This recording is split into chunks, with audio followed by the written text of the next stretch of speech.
got a good lesson laid out for us, and come on down and preach. You know we can. Everything for my preaching. What we do to get the fix?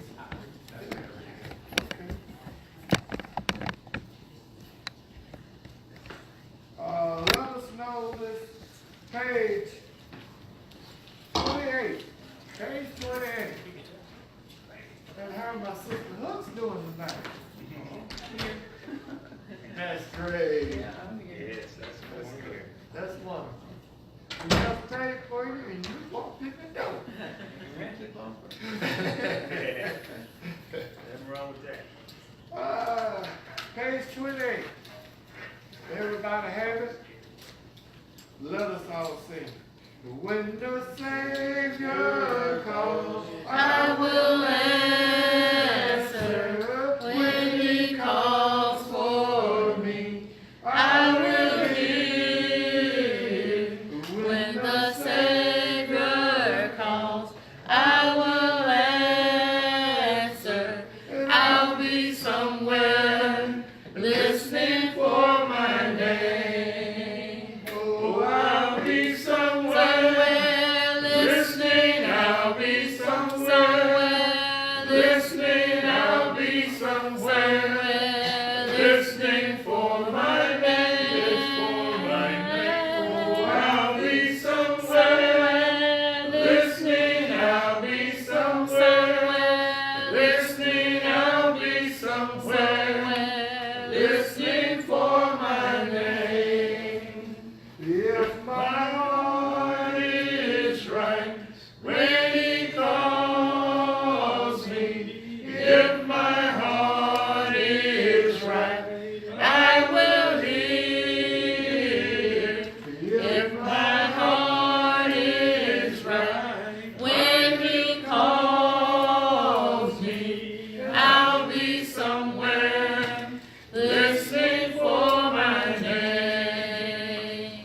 Oh, I'll be somewhere listening. I'll be somewhere listening. I'll be somewhere listening for my name. For my name. Oh, I'll be somewhere listening. I'll be somewhere listening. I'll be somewhere listening for my name. If my robe is white when He calls me, if my robe is white, I will hear. If my robe is white when He calls me, I'll be somewhere listening for my name. Oh, I'll be somewhere listening. I'll be somewhere listening. I'll be somewhere listening for my name. Yes, for my name. Oh, I'll be somewhere listening. I'll be somewhere listening. I'll be somewhere listening for my name. If you just say amen. Amen. Where's my smile, everybody? Amen. Man, Very we're good. glad to be here. We're glad to be with each other. Amen. Brother Thank Norwood. you as always. All right. How's everybody tonight? All right. All right, all right. It might be easier if you want to sit on this side if you ever see some things. You have to rig some stuff up because we still have some trouble with our electronics, but where there's a will, there's a way. And we'll make it work.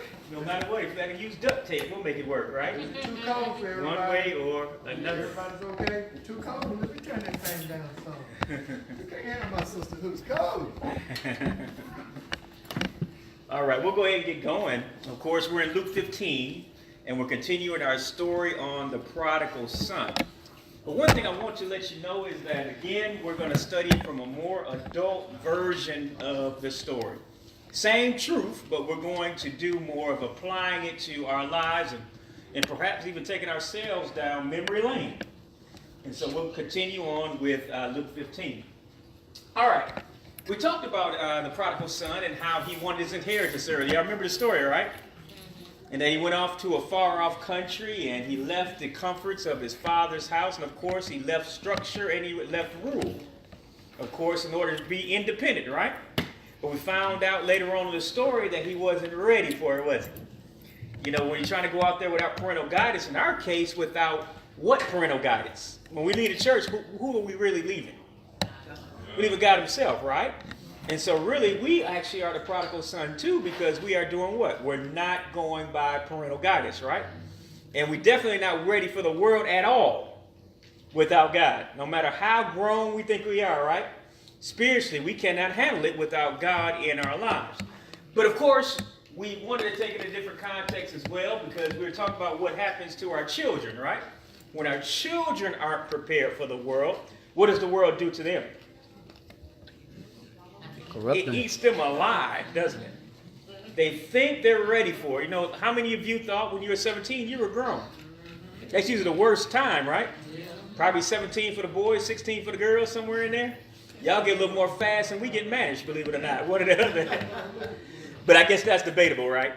Depending on the child, him or herself. But when you send kids out there, I want y'all to participate. I don't want to give you all the answers, but when they go out to the world and have to learn things the hard way, what often happens to our kids? What often happens? Y'all help me out. All right, let's get deeper. What kind of bad decisions? That's true. What kind of bad decisions? Drugs. The substance abuse is easy, right? Because a lot of times kids want to find themselves and they want to experiment, right? Only problem is they experiment with the wrong stuff. They end up not only hurting them as youth, but also hurt them as grown folk, right? So we can see substance abuse, right? And that can be drugs. What else? Well, I'm talking about alcohol. That's substance abuse too, just like anything else, right? It's just a liquid drug as opposed to a powder drug, right? It's the same thing, and it does the same results, and it also causes what? Addiction in them, and kind of messes them up, doesn't it, right? And it can have some long-range effects too, can't it? Because a lot of times, the earlier you start drinking, the more likely you're going to become what? An alcoholic. That's proven. Science has proven that. And of course, we've probably seen a lot of that in our own eyes. But also, a lot of kids try stuff because why? They were never told not to do certain things either, right? Or they had bad examples in the house, and so they end up finding it out on their own and finding out the hard way. Somebody else said something else. What other things do they do wrong when they don't have a real strong parental guidance in their life? What else bad decisions? Somebody else said something else that was profound. Relationships. You want to give us an example? Dating, the company you keep, your friends. Having children out of wedlock. Yeah, pregnancy. STDs. Yeah. You know, kids are getting STDs very early in their teens, right? And stuff a shot can't take care of. You know, like back in the day it could, right? A little penicillin did wonders, didn't it? Penicillin ain't gonna kill everything nowadays, is it? A lot of times that's killing you instead, right? Okay. What else? Anything else? Financial problems. Finance is a big one, right? Because they don't really know the value of money, right? And so obviously they go through money like it's water, won't they, right? Mm-hmm. And of course they end up in poverty, all kind of things, and then they start doing things in order to try to make it that makes their situation even worse than what it was, like imprisonment, so forth and so on, even down to their own deaths from doing some things illegal in order to try to survive. Anything else? Main thing is their health go down. What do you mean by that? Like with alcohol could turn down, your liver will be damaged because of it. Yes, absolutely. You know, some of the most handsome and most beautiful people, they look like they aged 20 years, and it may only be 2 years that they've been living that type of lifestyle, because it does do that. And of course, that's what, killing themselves from the inside out by the type of life they're living. No rest, you know, wild life. The Bible called that what? Riotous living with this prodigal son, you know, substances, all these type of things. They're inundating themselves with what? Things that actually are poisons, right? All right, go ahead, brother.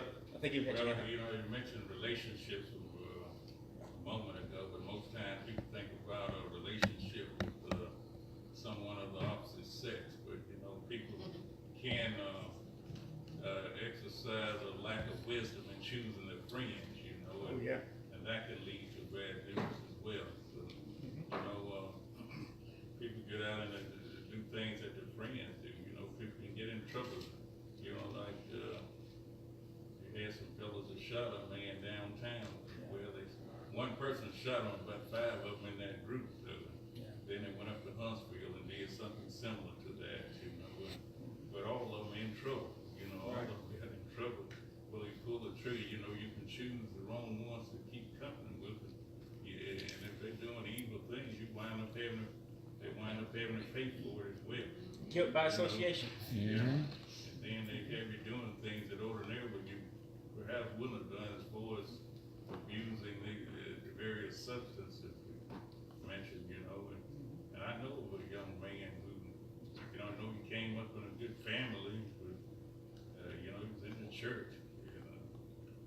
Hey, but he decided to go against his parents, you know, and he became rebellious, and of course he's been like that for about the last 3 years, but, you know, he's still, I guess, trying to find himself, what you would, you know, would say sometimes, but he's made some terrible decisions, and I don't know how close he is to turning back, you know, whether it made any progress to turning back. Right. That's one reason why you don't delay, because you don't know when your last day gonna be. You know, sometimes you say, I'm gonna turn back, but I'm gonna delay it for a while. You may never come back. A lot of people that have never made it back to the church, you know, have died out there in their sins because of wild living. Yes, sir. You just said about what I can say, to form a spiritual mind and to keep it, and not to keep you out of a lot of trouble and to keep you on the right path. You remember God in your youth. Yes. You'll keep it when you get older. Like you told Timothy, remember God in the days of your youth, right? And so that has to be instilled in them early on, doesn't it, right? You know, a lot of times parents do a good thing by instilling education. Yeah, they need education from a secular standpoint, right? How to take care of themselves financially, but you can't stop there, right? You got to first what? Train the mind. Train it to be spiritually oriented. These other things are going to fall in place anyway. Because as a Christian, you're already taught how to work hard, right? As a Christian, you're already a good study if you're really practicing the religion like you're supposed to, right? All of these things really are going to translate into what you want from your child in the first place. A lot of people don't really realize that. So the more spiritual you are, the more successful you will be, because you'll have these traits automatically built up in you as you grow and you mature. Okay? All right, so I think you did well. So how bad can youthful lust be? Youthful lust can be what you just said, unwed pregnancies, right? Because if you're going out there by your own mind, that's the trend today, right? The trend is, remember, I think the last stat I heard is 75% of black children are born into a single parent home. So that means 3 out of 4. The majority of our youth are born in single family homes. Now, if you turn that around 40 years ago, it was opposite. You know, single family home was what? The minority instead of the majority, right? That's the concept Paul was talking about. I know in the context of what Paul was saying was the church, where he said, what? A little leaven does what? Leaven at the whole lump. But when things become a trend in society, it also what? Same thing, right? It spreads like yeast, right? And affects everybody that's out there. And so, in other words, it becomes the culture. And see, when the kids don't have nothing spiritually, what are they actually going to imitate? Think about it. The culture. The culture. They're going to do exactly what their peers do, right? All those type of things. A lot of kids don't break the mold because they ain't got nothing to break it with. If you don't know what I'm talking about, right? If you're not preparing them, having these talks and all that kind of stuff, before they leave the house, right? It's going to do anything. And they're going to find out some things the hard way. All right? Again, but you start talking about relationships, but you also didn't talk about abusive relationships. You think about it now. Let's go real adult with this. Runaway girls. How you think they end up in sex trafficking? Some guy, slick guy, talking about, I'm going to take care of you. Next thing, what's going to happen with it? I don't even want to use the words we use on the street, but you get where I'm coming from, right? Because why? She naive, looking for a place to stay. You know what I mean? She done left the house, left the father's house, all that kind of stuff, and ended up in the monster's house, if I can say it that way. And of course, what is he doing? He's abusing her in every way that he can find fit, right? Why? Why? She has no escape. She has a dysfunctional home. Technically, she's coming from, right? And so she's just trying to escape dysfunction, ending up in what? Worse dysfunction than before, right? It's almost like what our elder has said. She didn't come from a spiritual mind because she didn't have nothing spiritual to work with in the house, right? And so what is she doing? Whatever comes her way, okay? And so that ends up being what? With abusive folk that takes advantage of what? Her being naive, unprepared for life, all those types of things. All right? We talk about substance abuse, and of course, ends up being imprisonment or death, whatever the case may be. If you're also not teaching them spiritually, what? Survival skills in the house. Okay? Yes. Yes, ma'am. We were talking about, various different bad relationships that they can get into, but, we didn't mention homosexual relationships too. Kids are starting that younger and younger and younger, and transgender and all that. And, that's what they see on TV and, everywhere nowadays. So. And again, it's the culture. From the White House to our house. Yeah. From the top to the bottom. It's going that way. Let me get it real quick. Yeah, say nothing. I want to emphasize the depth you got up there. Young people don't think they could die. Oh, yeah. And that's the farthest from their mind than anything. Absolutely. Is death. Right. But death don't care how old you are. Death don't care if you're 2 years old, 1 year old, or 16 years old. Right. Death is alive and among the youth, just like there is the old people, and they just don't realize that. And they take more risks than anybody else. Yeah. So they're in way riskier situations, and so it's easy for them to perish because of the positions they put themselves in. Yes, sir. Picking back off of what she said, but that's actually a very valid point about as far as the younger and younger ages getting caught up in the same-sex situations, because you have the society now where it's like, oh, it's okay, they're just, kids, or, oh, it's okay, oh, that was so cute, oh, that was so sweet, okay, and so if that's all they hear is, it's just like, we all know the saying, you want to hear your parents say, good job, not get a good job. And so when you're constantly looking for that, affirmation of good job, any little bit that you get, especially at a young age, I mean, we've all seen it. If a baby doesn't know anything, but they know when you're pleased, it's the easiest thing. They light up right away the moment they know you're pleased. So when you're constantly telling them how cute they are and how great they are, doing things that don't necessarily, right, that don't add up, it's like, what do you expect was going to happen when all of a sudden little Johnny want to be little Janny, and vice versa. And yeah, it's a point where you got a parent, right? And you got to intervene. If you see the little boy come out in a dress, you're like, don't reinforce that. Right. That's not his choice. And even on the most simplest levels, when you're first teaching your child love, like you said with the little boy, it doesn't even have to be as drastic as a dress. He going around giving hugs, okay, that's fine. But then he start trying to kiss everybody, and he get over to Johnny. You let no, we don't kiss Johnny. We don't do that. You gotta let him know, and vice versa. You have to on the smallest thing, because if they're like, oh, well, just let it go. They're children. Okay, let it go at 16. Let it go at 18. They're still children, right? That's what they are. They're children until they are 18. They're children. So go ahead. Makes sense, right? No, it don't sound right. Exactly. Because again, they catching and doing stuff that killed them in their teens. Literally. So it's really no time to waste on these kind of things. I mean, think about it. I heard one of the sisters in here talking about, well, what you got to deal with just a middle school child. Mm-hmm. You better prepare. I mean, we used to think like, oh, prepare from high school. They're going to run into this, going to run into that. They run into that stuff in elementary school. Mm-hmm. Stuff like that. So you better be ready, because if you let the devil beat you to the punch, he's going to knock you and your child out. You better tell them how to defend themselves. I'm talking about spiritually. Defend themselves and think for themselves and be leaders and not followers. All these type of things you got to teach them early on, so that they be strong enough to encounter that when these things actually come up. Okay? Any other questions, comments? Very good.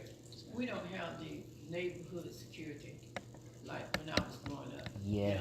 We don't. My dad and Or them me either. formed neighborhood watch before he became an assistant. Yeah. Because every Friday, many folks would go around a block, checking, everything's been okay, nobody been disturbing. My dad had his gun in his pocket, and some guys had their shotguns with them. And they just made it every Friday. This was just routine. But other people helped you to grow, helped you to, that was your mother and your mother and your mother.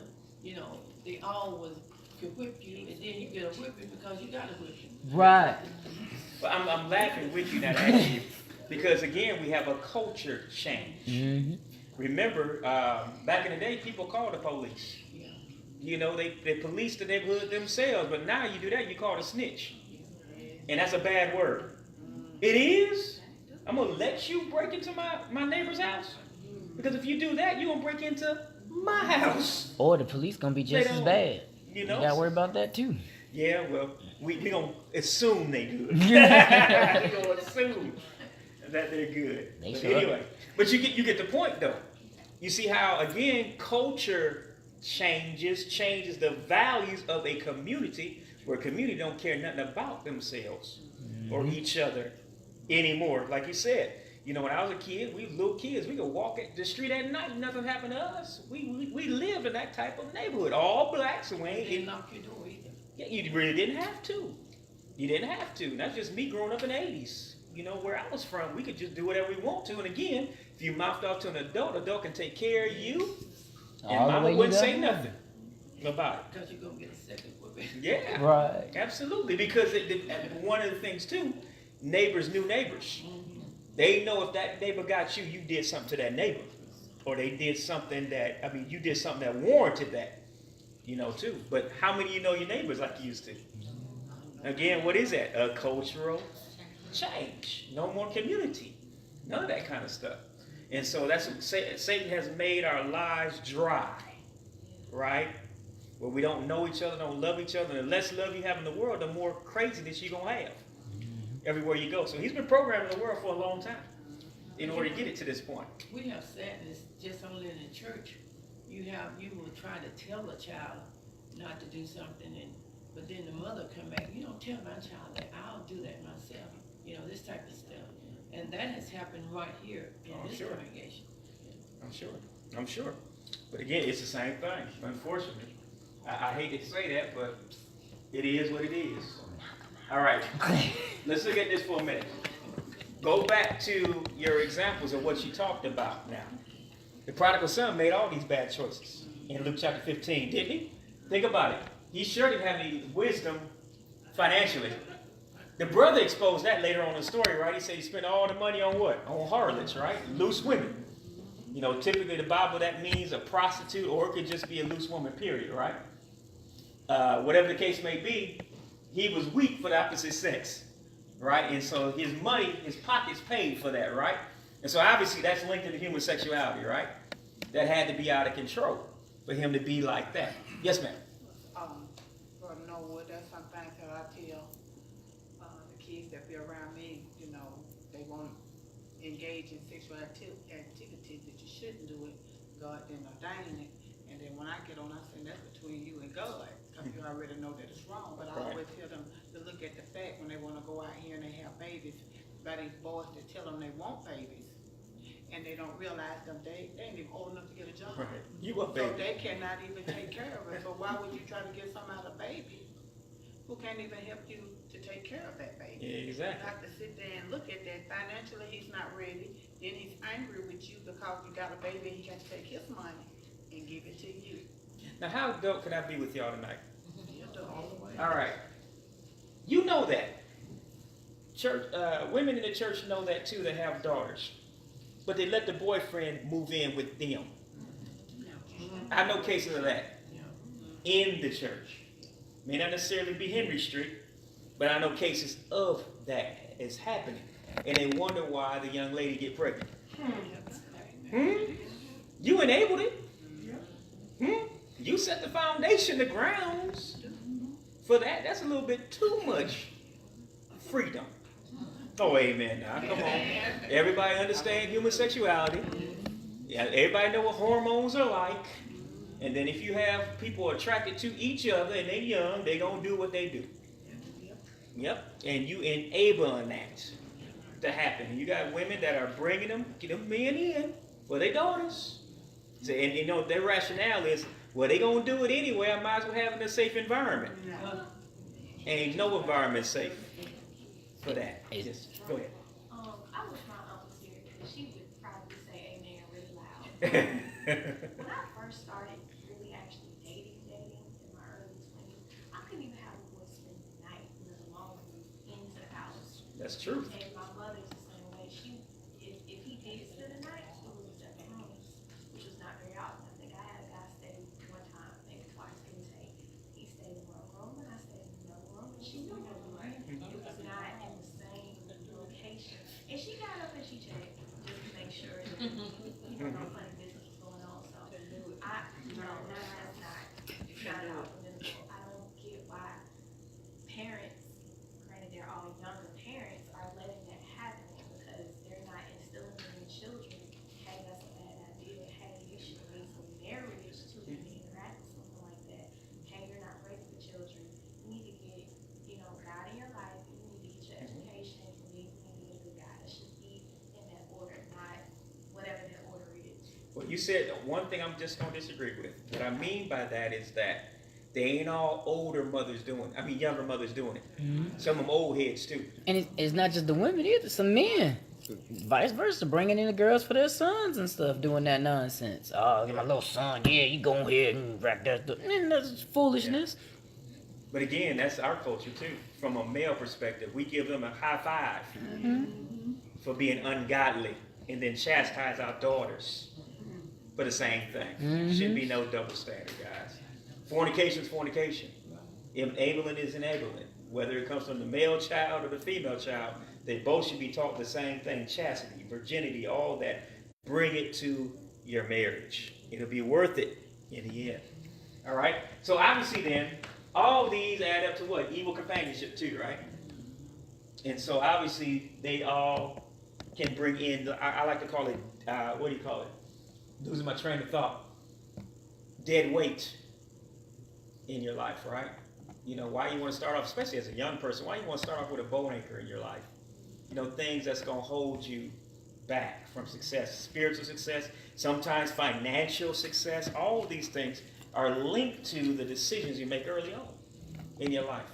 And that's part of what? Wisdom and guidance of a parent, trying to keep you on the right path so that you can be successful in everything that you touch down the line. Okay. All right, any questions or comments? Let me see anybody. We'll make sure now. I just was thinking about when children go to spend the night with other children, and that was a strict thing that we had in our house. We just didn't let them go. But then we had some girls that would come, and we had house rules, wear your house coat if you get up, this type of stuff, and it worked out fine. And that was one family that Lakita went to all the time, and it was good control there. Grandmother and the child's mother, not a man in the house, but well controlled. In fact, we got the young lady would come to church with us on Sunday, which stayed the weekend. All right, let's move on then. That's good wisdom there. All right, so what are we talking about again? Instill wisdom in your children before when? Before they leave the homes. That means you're teaching them while they're in the home to be wise. Obviously, this is going to help prevent a lot of mistakes, but they're going to make some. Obviously, they're going to make some mistakes, but at the same time, they'll be strong enough to come back. When you're building that wisdom in there, you're building that godly sorrow when they do something wrong. And that's what's going to always bring them back. Bring them back. But you got to put something in them to bring them back, right? If you don't put nothing in them, they're going to stay out there and do the same thing over and over and over again. Like I told y'all a long time ago, I had a cousin got about 9 children, literally. And I don't know how many daddies. Could be 10 daddies. Amen, y'all. I don't know. Obviously, that's a joke. I can do my math. But you get No, you get where I'm coming from. You right. But you see that kind of stuff, and she's still putting herself out there. Still putting herself out there. I can tell by the way she dressed. I know what she's doing. By just the way she dressed, trying to raise 9 children to do the same thing that she's doing. Okay?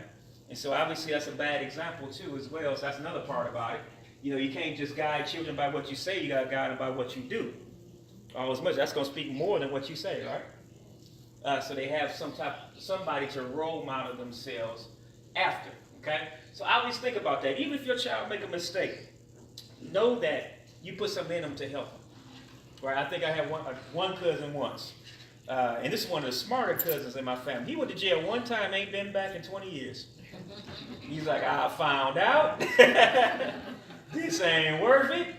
I'm not going to be like the rest of the family. And he's like a supervisor in the plant, you know, for many decades at this time. So he's doing real good. But, you know, he was taught right, too. He was taught right. He just went out there and made a mistake, and he had to pay for it, and his parents didn't come get him. Y'all get what I'm talking about, right? He had to go in there and pay for it and feel what it's going to be like for a little while. He got out of there and been straight for like a decade or more at this time. All right? All right, so remember what I put up here. No parental guidance, no power. You don't put nothing in them, they won't be strong. And even if they are strong and have a weak moment, they'll be strong again, like the prodigal son, right? What did it say when he was in a pig pen? He came to himself and realized what? He had it better in his father's house, right? Because obviously his father had been a good role model for him. He just went out there and made a mistake. But also teach them financial responsibility while they're in the house. You can't give them everything. What I mean by that, you got to make them work for something. Otherwise, how are they going to learn any type of work ethic, right? And be able to take care of themselves. Think about it. You're not always going to be there to be their support, right? And please, mothers, let your boys grow up. I like how my old preacher Cross used to say. He said, you know, that's your child, not your man. In other words, there's a point you got to let your boy grow up. There are some women still hanging on to 30-year-old kids. They consider them to be kids. You know what I'm saying? I'm being sarcastic with that. And so won't let him go out, won't let him go to college, won't let him do this. I know a case of that right now. Boy, probably about 25, 26 years old. Mama will not let go of that boy for nothing. He ain't going to be good for nobody's daughter later on, right? But it's really not him. It's the mother that's doing that. Okay? Obviously, she's a single mother, of course, and she's really treating him as if he's her man. Right? And won't let him go nowhere else. And that's not good. Because what if she die tomorrow? What he going to be able to do? What has he learned to do for himself? But depend on another woman. Was the mother a victim of the same thing growing up? No, she came from a good church-going member of the church. Probably just never got over the father, however he lived. Probably never got over how the father lived. May not have. So really, in this case, there is no excuse. The other siblings didn't come out that way either. So I can't analyze that one. I don't have no psychology degree on that one. So I don't know why that became the case, but that's what's going on with that household, and it's just messing the young man up. He gonna be messed up. If she don't start letting go of the boy, 25, 26 years old, he can't go nowhere. Don't make no sense.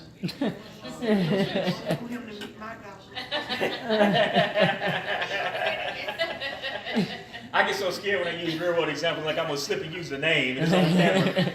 But I ain't going to do that. Go ahead.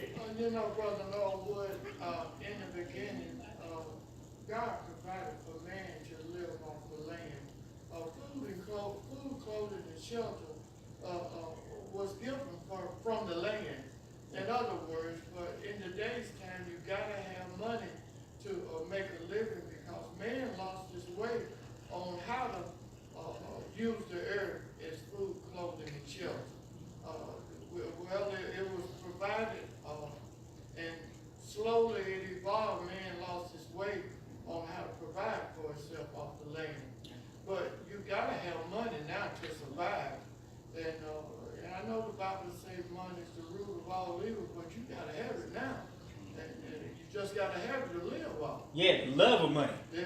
The love of money is that root of all evil, but money itself you got to have. Yeah. You know, as you're saying, in order to make it. But See, that's the thing about it. You know, when you teach a kid that you got to spend your money, they don't throw it away so easy. They really don't. They really don't. I mean, I told y'all a long time ago, man, when Mama was buying me tennis shoes, I wanted Jordans. I wanted everything. But man, I ain't spending no kind of money on no Jordans today. Ain't no way. It's not going to happen.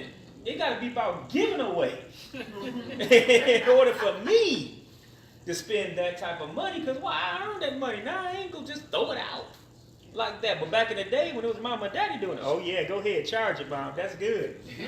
Take it home any way we can, you know, that kind of thing. But, you know, but when they actually started teaching me, and when I was starting working and all that, I grew up in a household, you had to work. I had to have a job. I had to have a job, all that kind of stuff, because they were trying to teach me responsibility. They really were. I had to help pay for my college. I had to do all that kind of stuff. Anything I wanted to, I had to start paying for that kind of stuff. And it helped me be a man, you know, over time. Yes, sir. I went to the Galleria when school started, and to get my grandkids some shoes. And just about everybody down there think they were shortchanging their kids if they didn't have them Jordans. I'm talking about from a little bitty kid in the 6th grade on up was carrying a box of Jordans. Oh, sure. Younger than that. I'm talking about all of them that day. Was it every Friday? They had them Jordans with them, and I guess parents was thinking they shortchanging their kids if they didn't get them Jordans. Mm-hmm. Or they'd be picked on in school. Yeah. Mm-hmm. That kind of stuff. They may have that problem now.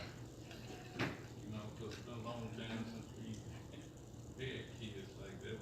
But I used to tell them, you know, you get any pair you want as long as they don't cost over $60. Right. Everybody's price of it. Me, I do that now myself. Right. Hey, get smart. Get 2 pairs for 30. Yeah. Yep. But, it's amazing what kids have to go through. You know, in school, you know, kids get killed over Yeah. stuff like that. So. They do. But on the other hand, you get parents who want them to have that different stuff. There's nothing wrong with that. You can't, if you can afford that. You just, kids need to know that they don't just have to have that. Mm-hmm. Or if you do, contribute. So you understand the value of money. But also, last, I'm going to leave you on this one. Teach them responsibility about their physical bodies. Teach them about that. Teach them how to control it as be a temple for God, right? It's a gift from God and it should be kept pure, right? Again, we talked about this in time gone by. Teach them abstinence. Nobody's teaching abstinence anymore. They'll laugh at you at a sex education class in school. When the last time you heard abstinence? I didn't even hear it back in the 80s. Not in no sex education class in school. Actually, I wish I hadn't even heard some of the stuff they taught us back in 1986 in 6th grade. You know, and if it's like it was then, and it's like that now, it's probably 10 times worse than what I went through back in those type of education classes. Yes, sir. Yeah, to piggyback off that, I actually didn't learn about that until a youth meeting at my church. I didn't even know the word was, and they were talking about it, and they actually came up with a theme to try to keep us in that mindset as long as possible. And it was actually some Christian group made them. You might be able to still find them nowadays, but they turned it into what was called an ATM card, and it was abstinence something. Like the ATM stood for abstinence, and it was really, I think it was, it was abstinence till marriage. That's what it stood for. It was abstinence, and there were actual cards, looked just like a debit card and everything like that, and they passed them out. And they were like, keep your ATM card. And they would also piggyback off of that because I think it was an actual gift card. And so I think what they had this whole thing going, how long can you keep your ATM card? Keep it in your pocket. And so they piggybacked off of that. It's also with your money. Keep your money in your pocket. This is important. This is valuable. This is something you don't want to lose. Keep your ATM. And it really processed in 2 different ways. And they had it going for a long time. I love that idea. It is a very good idea. But who issued the ATM card? I forgot the company that made it, but I ain't talking about the company. So mama and daddy. Yeah. It actually comes to them just like an allowance, right? Yeah. Something like and that. they put it, they would put the money on the card, like it was like a Walmart gift card almost, but it just, abstinence till marriage. I forgot how they set it up, but it worked. You could actually use it. A lot of them actually valued it. So a lot of kids actually held it on for a long time because, like you said, they made it work. It wasn't just words. It was like, hey, by the way, as long as you have this, you also have money. So it had a double edge to it. Well, think about it though. Think about the messages they get every day, just through television. They probably said something about sex or all that kind of stuff 1,000 times in a day just through the television. And then they get it from their peers another 100 and something times throughout the day, right? And anywhere that they go. And so if you're not saying something to counter that, what are they getting filled up with? The devil's mentality, right? And so that's why I said you have to have these talks. You got to have something to counter all of the temptation that they're going to have every day of their lives. Of course, obviously be a role model for their marriage, right? You know, keep yourself chaste, keep yourself together. Teach them what it is to be what? Faithful to your wife or your husband until you die. Like I said, I know you get tired of me saying it all the time, but I say it all the time because it motivates me. Don't be the first sorry Norwood. Seriously, there has never been a deadbeat dad in my family line. I am not going to be the first. I will not break the chain. That kind of thing. Only because what? My dad, my grandfather, my great-grandfather, my great-great-grandfather, they what? They stuck to the marriage covenant until they died. Every last one of them. Like I said, you know, my grandfather was married to my grandmother 72 years before she died last year. So I know it can be done. That's what? Almost twice my age they were married, right? So it can be done. Yes, ma'am. Brother Norwood, I don't think that people, they value that no more. Trying to stay there. If the wife's like, well, you got to sleep on the couch, they don't even care. They can stay on that couch forever and not come back to get in bed with them because they just think they can get it out there on the street. I ain't got to do this. I ain't got to work for this. I can go somewhere else. And they don't have no value in what it's supposed to be. And then they just like it ain't nothing, like you dating, like I'm boyfriend and girlfriend. You ain't boyfriend and girlfriend, you ain't dating. Right. That's a marriage. You're supposed to fight to stay in that marriage and do what you got to do to please home and not the people in the street. Yeah, absolutely. Absolutely. And women cannot be so available that if they don't work out with this one, I can roll over to that one. That kind of thing too. They got to have some standards too, right? You know, you ain't got to open the door just because somebody knocked. That's right. It's common sense. Common sense. Yes, ma'am. I just want to say, piggyback off what she said, they also don't value the concept of marriage because everybody's looking at it as money. Everything's about money. Or if I marry this person, I'll have some money. Or if I marry this person, I'm sick, I don't have to work. I'm good, the kids are straight. You know, it's not what marriage is about. You're supposed to love that person, be in love with that person, and do it the right way. And I love when I'm going and taking you to school, when Rashad's taking you to school, they're like, oh, you're married, yeah. I'm married, yeah. Oh, girl, I wish I had a good man like that. I wish I was married. You gotta be in love first. Don't marry for the wrong Don't marry for the wrong reasons. Marry for the right reasons. Or marry out of desperation. Right. Yeah. Those fail all the time. And it bugs me seeing that. See, the women's hand going up now. Over and over.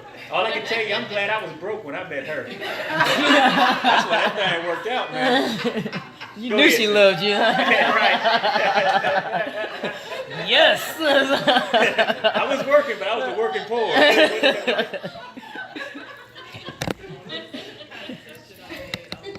The speaker Saturday is the ladies' day.